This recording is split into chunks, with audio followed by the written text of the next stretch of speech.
Hi, and welcome to another narration presented by yours truly, Cryptid Roost. Be sure to check out the blooper reel at the end of the video, which is then followed by the end screen, where you will find more videos listed. So grab your coffee, sit back and enjoy the show. And don't forget, where fear is, happiness is not. I'm a SWAT officer who was sent to investigate a rural Alaskan town. Part 2. This awesome series is written by Officer Gallows. Be sure to check out their Reddit profile for more awesome stories. The scene that greeted me made me feel a mixture of astonishment and surprise, both of which were intense and equal in calibre.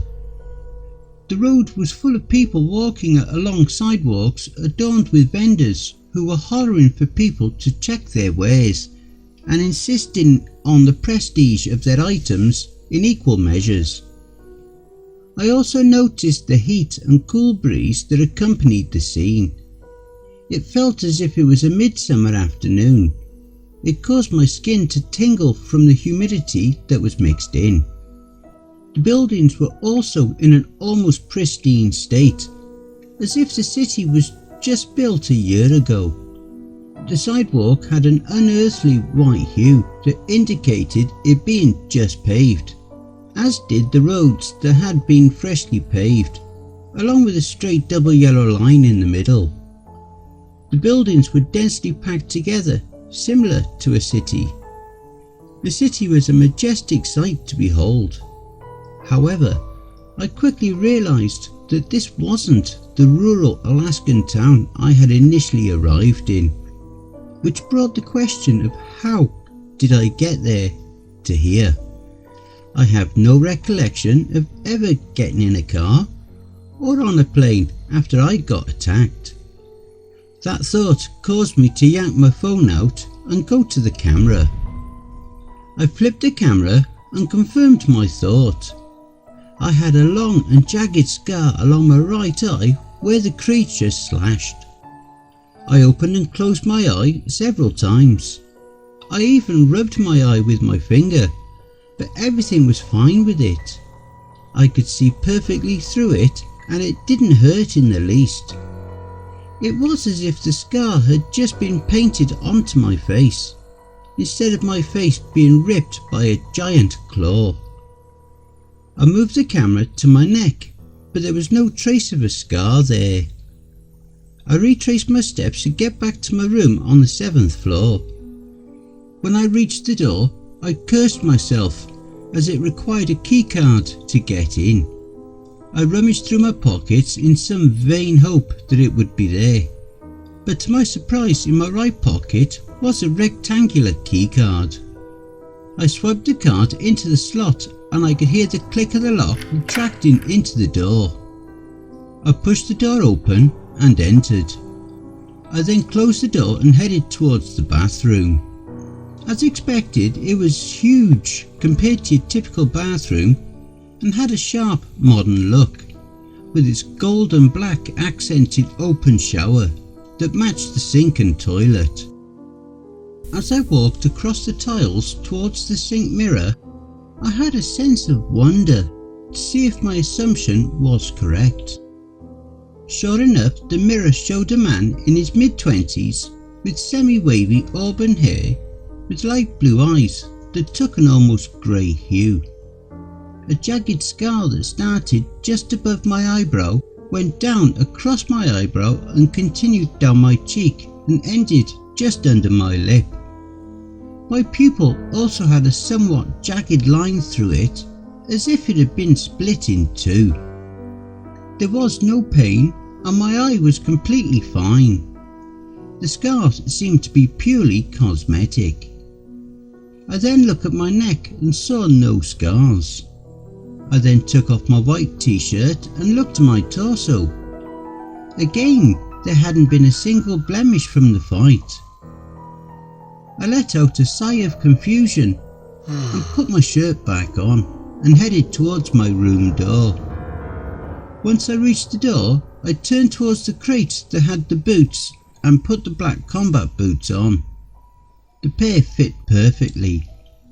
This situation seemed to be shrouded in one mystery after another, and just as a headache was beginning to creep onto my head, I heard a shrill ringing coming from the phone that lay on the nightstand, next to one of the beds in the room. I reached out and picked up the white ringing phone and put it next to my ear. A deep silence permeated from the other end at first, then a voice shattered it with a simple "Hello." The voice that came with the word made me break into a cold sweat. The voice was strained and sounded like a creature was mimicking it. The voice had an edge and also managed to sound almost too perfect for a person to have. The voice had left my throat dry, as I had forgotten how to speak. The voice went on. If you have any interest in avoiding what will happen next, then I implore you, put down this phone and simply walk away. Nothing too complicated nor challenging. All that needs to happen is for you to walk away. I couldn't resist and said, "What happens if I stay?" The voice that I could now discern as male let out a deep and resounding chuckle as he said, "I guess you've chosen." With that, the line went dead. The blaring of the phone masked a new sound that I heard. The sound was muffled at first and sounded as if something was being dragged across the floor and hitting a wall. But as each second passed, the noise grew in volume and seemed to get closer. I also noticed that it had been getting faster and faster. The noise was so close that it sounded like it was barreling through the room over. I then leaped out of the spot I had been standing in as a hulking beast burst through the wall. Splinters of wood flew throughout the room as I crashed into the crate holding the ammo, my body half sliding down the side and half lying on top of it. The creature swung a huge limb at me that seemed to be tangled and gnarled by a thick bundle of barbed wire. I narrowly scrambled down the crate, managing to dodge the attack, except for a small gash that flowed crimson on my cheek. Time seemed to slow, and my heart seemed to be ready to burst from my chest as I thought about my options. I could no longer get the MP5 from the crate as the beast was a few centimeters from it, leaving me with one option. I crawled between its bloated legs, and as I got behind it, I managed to half stumble, half run to the table that had the knives and a pair of Glocks. The creature had amazing reflexives for a thing its size, as it twisted around and attempted another bludgeoning attack. Again, it narrowly missed me, only leaving me with its stench. I slammed into the table, grabbing one of the knives with my left hand and one of the Glocks with my right hand. I let out a triumphant laugh as I swung the gun towards the hulking mass and squeezed the trigger. But instead of a booming gunshot, I got a click, which caused my heart to sink. The weapon wasn't loaded, and I had completely exposed myself. So when the monster pummeled my side with its barbed fist, I was caught off guard. I flew through the wall of my neighbouring room and landed on its bed. I had been winded from that punch, but managed to pull myself out of the way of the next attack, and still had enough stamina to barrel through the door and run down the hallway into a nearby staircase. As I stumbled down the staircase, doing 2 or 3 steps at a time, I could still hear the hulking mass follow me. Luckily for me, the creature's hulking stature provided ample distance between it and me. As I reached the door to the 6th floor, reality slammed me with another obstacle. The dog-like creature from the forest was blocking my way to the rest of the staircase. I pushed the door to the 6th open and brought it to a slamming shut just as the dog stuck its snout between the door and the door frame. In a rush, I raised my left arm and brought a knife onto the snout that prevented the door from shutting. The creature let out a howl that sounded broken and had a wet gurgling to it as if it was choking. That didn't stop me as I pulled the knife out and swung again and again and again. I then slammed the door hard on the snout of the monster and darted forward. There was no escape, no matter how hard I looked. My body was numb from the constant pain and aches my body was going through, and I knew I wouldn't be able to go on much longer. I reached a giant window that marked the end of my road. The city that laid out below would have been a magnificent sight if not for my current predicament. The city gleamed from the sunset that was befalling it, painting it in a crimson hue, further marring its innocent look. I heard giant thumps and an animal on all fours making its way towards me. This was the end. There was no way forward. Wait, the window. I looked below and saw a dumpster that seemed to be close enough for me to make it into. This idea had obvious cons, like the fact would I survive landing in a dumpster. Either way, I was going to die standing there, so I may as well go out in my own terms. So I stepped far enough back to get a running start and charged the window with my shoulder in a battery ram position. I slammed into the pane, shattering it into pieces that flew into my face, leaving tiny cuts. I felt a shard plant itself deep into my shoulder, but I didn't have time to think as I plummeted down. I tried to make my way to the dumpster, but failed miserably. I felt something strike my head like a comet falling to earth and instantly blacked out. I was once again in the dark abyss as before. However, this time it seemed like it was slightly lighter, as if there was a light source somewhere.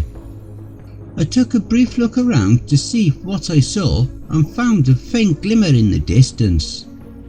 The man wasn't around this time, so I decided to walk towards the source of the glimmer, making me feel more at ease than the time I ran blindly in the dark.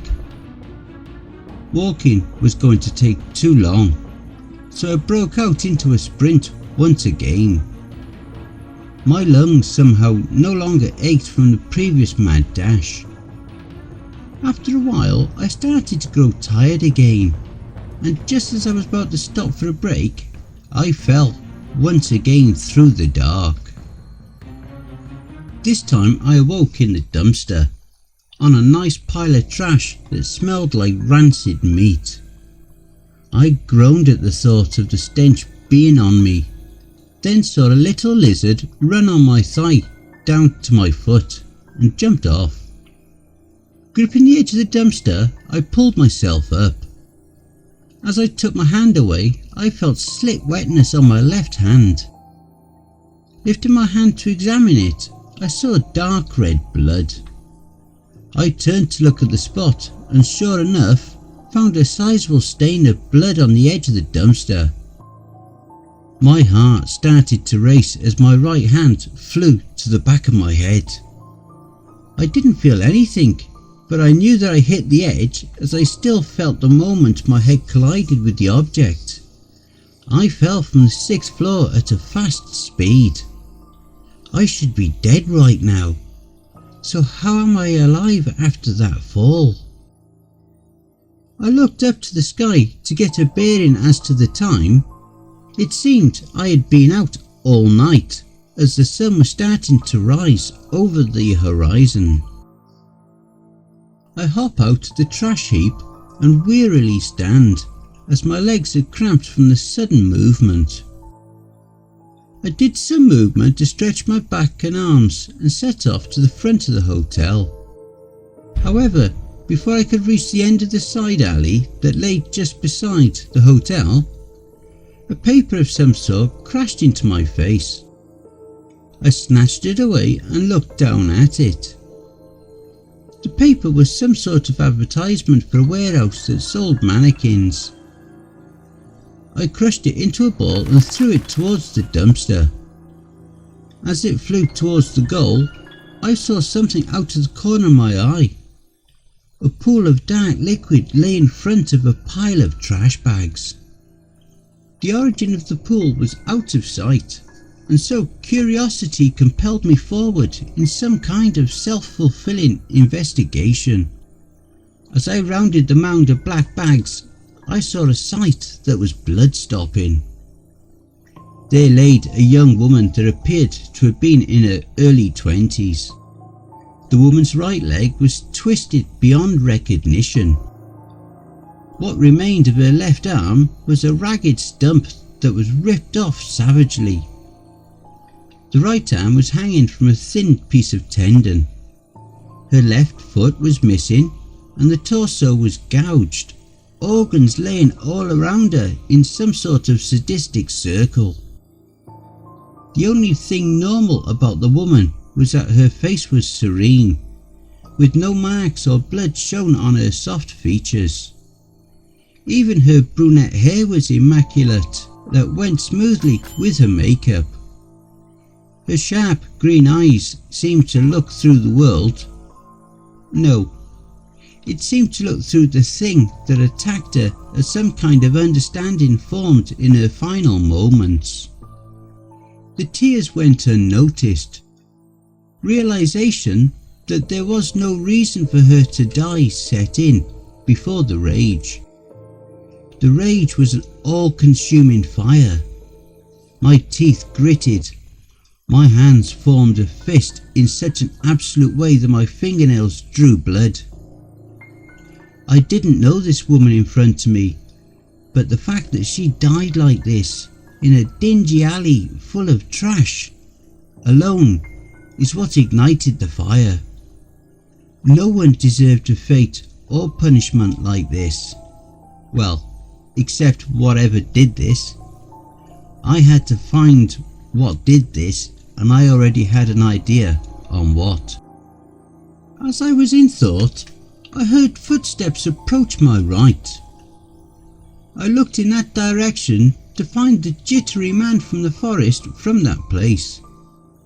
He had a sullen expression as he looked at the young woman. His jitters had evaporated as he stared deeply at her.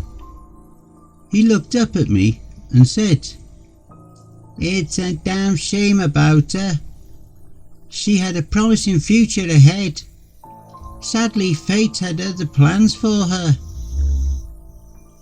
He then bent down and pushed her eyelids down, adding another layer of calm to her face. What the hell was going on? The pent-up confusion and frustration were at a boiling point now. Ever since I went to that damn town, my life has been a giant shit show. I was tired of the running. I was tired of the blood. And more than anything, I was tired of how powerless I have been. Another headache formed as the man looked into my eyes. Or so I assumed, as his bulky glasses concealed them. "Yeah, I can understand that, but I'm not the one who's going to explain. I'm merely a messenger." He said this with the tone of finality to it, leaving no room for question as he pressed on. "Though I guess I'm more so a taxi, as I don't have a message." He added a fake chuckle, failing at easing the thick tension. He lifted his hand and muttered some sort of sound. I say some sort as my mind couldn't process it. A deep white sprung forth from his outstretched hand and blinded me. I threw my hands atop my eyelids as I rubbed at the burning sensation. It subsided after a few seconds of doing so, and as I opened and looked at my surroundings, I realised that I was not in the alley anymore. I was in some sort of office. Desks lined the room in various arrangements that opted for a more open layout. There was little time to survey the area. The people that stood looking at me with mouths agape told me that this had surprised them more than me. They shot their hands up and pointed at me, all producing the same sound as the jittery man. Different beams of light exploded from all of their hands. The light was far less overwhelming than the man with the glasses was. I could feel the light implode on my body as it connected with me. However, I didn't feel a single thing, nor was I hurt. Smoke flooded around me like some kind of mist blocking my view. I looked at my body and not even my clothes seemed to be ruffled in the slightest. I could feel the magic that assailed me. It had an almost sticky feel to it, like when the humidity is high and you can feel it. I then noticed that the smoke could be used as my escape, so I quietly moved through it in the opposite direction of my assailants. At least that's what I thought, until I ran into one of them. It's a woman around my age, with long black hair, vibrant blue eyes, with a light tan on her skin. What scared me was the devilish grin that was plastered onto her face, almost like she enjoyed this. We locked eyes for what felt like an eternity. Her hands started to glow bright red energy, swirling like a vortex. I gulped hard and prepared for what would surely be an unpleasant time. That was before a howl made the room grow into an overbearing silence, one that was followed by a sickly tension. The smoke still crowded my view of the area, only allowing me to glance at the woman. She sprang out of the cloud of smoke, leaving me alone. Well, I wasn't in a dreadful silence for long, as shortly after the woman left, I heard screams of terror and pain. The sounds cascaded the room in a delirious motion. I could hear desks being knocked into, papers falling, bodies being slammed into things. A symphony was made, a symphony of blood and terror. I finally decided that running would be the best course of action, so I darted again through the smoke and made it out of it after about 5 seconds of motion. This was a mistake. I ran headfirst into another one of those damn monsters. This time it looked like a bloodhound, and it was a good 2 or 3 feet taller than me. A body hung from its maw, like an ornament hanging from a Christmas tree. The ears of the beast perked up as if it had just received a pleasant surprise. A cold chill ran through my body as I surveyed the dog-like creature with its razor-sharp claws, crooked legs, hunched back and decaying skin. It put one hideous leg forward that seemed to cover 12 feet of space. I went to my knife holster out of instinct, even though I was sure I dropped it when I fell out of the building. However, planted in the sheath was my knife. I had no time to think about how it ended up there, as I drew it out readying the knife for an attack. But before we could make contact, a bright red vortex collided with the dog-like creature's head violently rocking it. The origin of the blast was from the girl. This time she had a furious look on her face. The cause of that look would be from how the thing massacred her friends, undoubtedly. This also caused the thing to let out a vicious snarl and charge at her. Its jaws opened to an unnatural degree, threatening to consume her whole. I watched as she nimbly dodged out of its way and let out a series of 4 blasts before it even knew what had happened. Its snout crinkled and its eyes burned with hatred as she was merely playing with it. That's when its legs straightened and its back grew a camel hump, or more accurately, a mini mound on its ugly back. The next second it turned into a blur of motion as it leapt at max speed towards the woman, and as it got to her, it grabbed her ribs, making a resounding crack. Blood spurted from her mouth and she crashed into a wall, sliding down it. This was the last straw. My feelings now seared. The tiredness I felt, the confusion, fear, pain, hopelessness, powerlessness, all formed into one single feeling: anger. I gritted my teeth and white-knuckled my blade. I rushed the beast while it was still looking at the woman, catching it by surprise.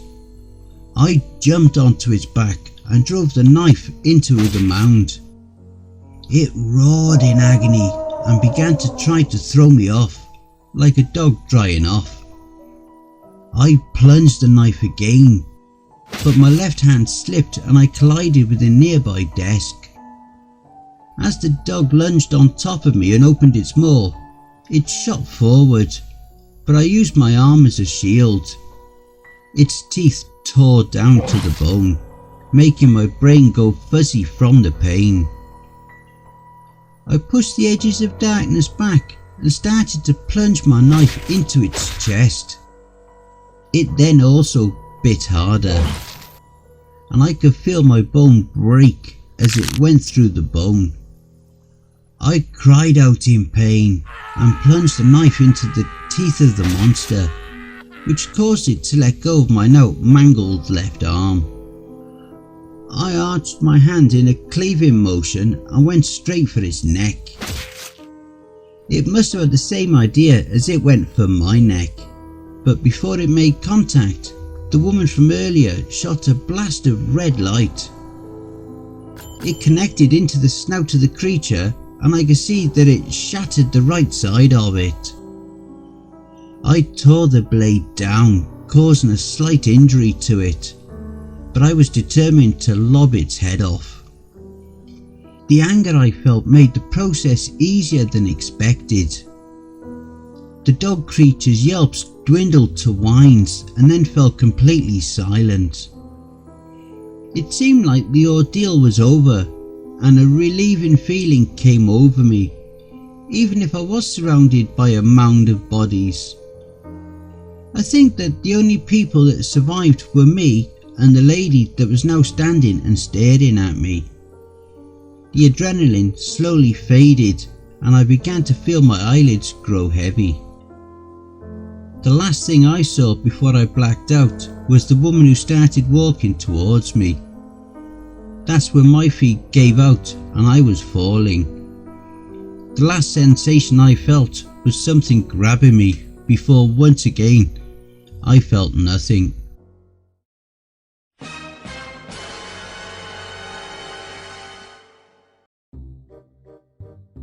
And I hope you enjoy the blooper reel. The sidewalk had an unearthly white hue that, when I reached the door, I cursed myself as I walked across the tiles. The voice that came from the word, the voice had left my throat dry as I had forgotten how to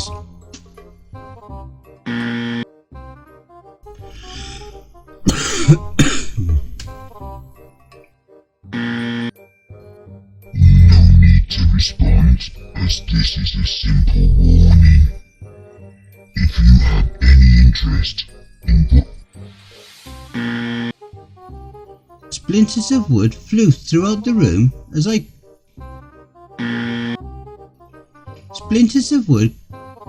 Fuck's sake.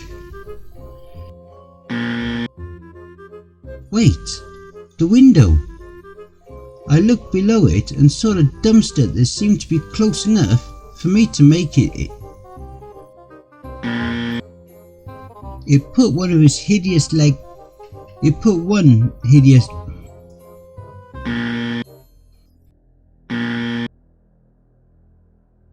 Hey family, please be so kind as to punch the like button and smack the ass of the subscription button as well. And remember to chokehold that notification bell and then select all.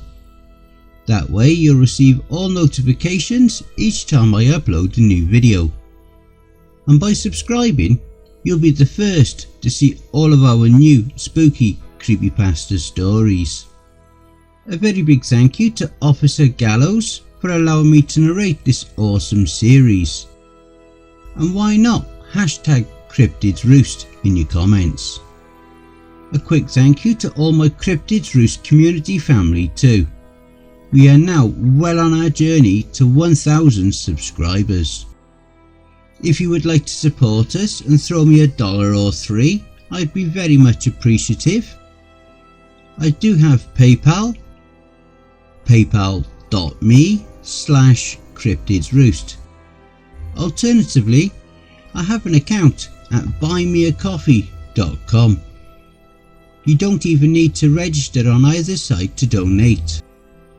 I have a subreddit if you have a story you've written that you would like me to narrate for you. You can also follow us. All my socials are contained within the Linktree link below. And don't forget to check out the end screen. See above. That will also list some more videos in my back catalogue. All the links are below. Take care everyone, and I hope you all have a wonderful and peaceful night. And don't forget, where fear is, happiness is. Ha ha ha ha ha ha!